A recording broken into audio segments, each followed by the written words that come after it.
well. Is that what happened? Yeah, you know, I was warming up. I've been having a cold since Birmingham, before Birmingham. Last night I was pretty stuffed up in my nose, and this morning not so great. And warming up, I felt kind of flat, and I was like, gotta just go be tough out there. And the pace, I think yesterday actually made me feel better for today, just getting a hard 600 in my legs. Because the race felt pretty smooth, pretty easy, a little bit boxed, but you know, I was supposed to share the lead with Jordan at the end, and she just kept accelerating and accelerating. So I owe a lot of her for the race turning out so well, because I mean, she's in great shape. She's been running really well, and it wasn't until the last 100 that I could really get by her. So, but yeah, no, it was kind of what we expected, and glad it turned out well. She said for her today, coming second was winning. I mean, it's pretty amazing to have teammates like Jordan, Trenier, and Mary to get out there on the track on a daily basis.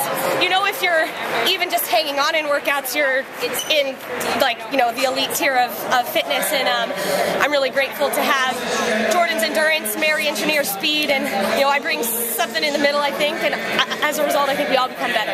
So you started this indoor season with 3 national titles, now you have 5. Yeah, I was thinking about that last night. I was really happy about the mile and wasn't even sure about the 2 mile, but I thought, you know, I accomplished my goal in the mile.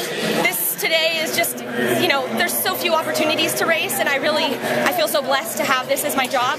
And so, you know, I thought worst case scenario I don't win, and that's that, but maybe have a shot at another national title, and so that feels really good.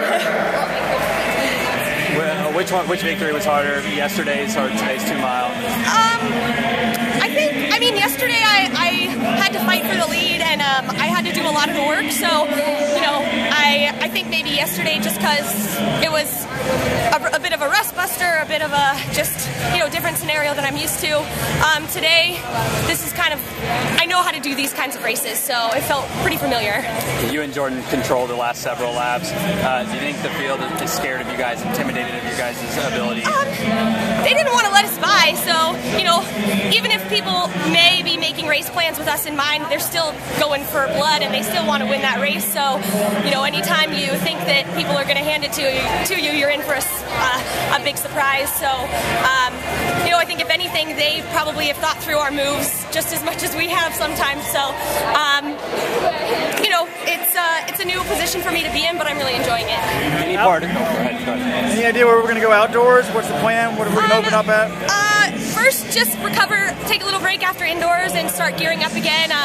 We haven't really had a chance to do some hard sessions in a while. We've just been racing a lot, and you know, that those hard sessions are really where you gain fitness. So, you know, it's a grind, but I'm looking forward to it. And outdoors, you know, I still haven't broken 2 in the 800. I still have a lot of room to improve in the 5K if I want to be a threat in that event, and I feel like I have a PR in me in the 15. So, you know, last season was about trying a bunch of different events, and I think it made me a better athlete, so I'll probably just continue on the same route.